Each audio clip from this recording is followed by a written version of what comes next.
अस्सलाम वालेकुम everyone and welcome to relish recipes.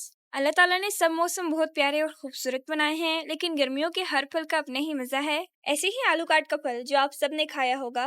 आज मैं आपके लिए लाई हूँ लुकाट के जूस की एक ऐसी रेसिपी जो निहायत ही मजेदार और आसान है। तो चलते हैं रेसिपी की तरफ। मैंने आधा किलो लुकाट को लेकर उनको अच्छी तरह से धो दिया है। आगे चलने से पहले अगर आप मेरी वीडियोस पे नए हैं तो प्लीज मेरे चैनल को जरूर सब्सक्राइब कीजिएगा और बेल आइकन को भी जरूर प्रेस कीजिएगा ताकि मेरी हर नई वीडियो आने पर आपको नोटिफिकेशन मिले। इसके बाद मैंने इनके छिलके उतार दिए हैं। छिलकों को उतारने के बाद इनकी गुठलियां भी निकाल दें और इनको पानी में ऐड कर दें। मैं पानी में इनको इसलिए ऐड कर रही हूँ क्योंकि ये काले नहीं होंगे। मैंने छिलके और गुठलियां इनकी निकाल दी हैं। अब मैं इनको जग में शिफ्ट कर दूंगी।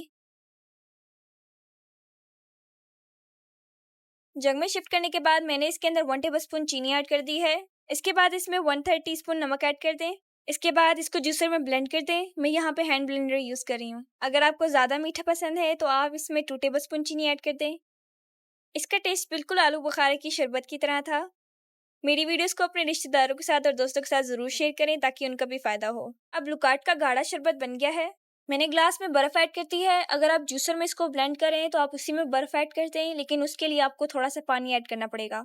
फिर इसमें लुकाट का जूस ऐड कर दें। आप चाहे तो इसके अंदर कोई भी स्प्रिंकलिंग वाटर डाल सकते हैं। तो देखो दोस्तों, ये शरबत बनाना कितना ही ज्यादा आसान है। अब आप इस गर्मी में लुकाट ही ना खाएं, इसका जूस भी बनाकर पिएं। अपना रखें ढेर सारा ख्याल। तो मिलते हैं कल नई रेसिपी के साथ। अल्लाह हाफिज।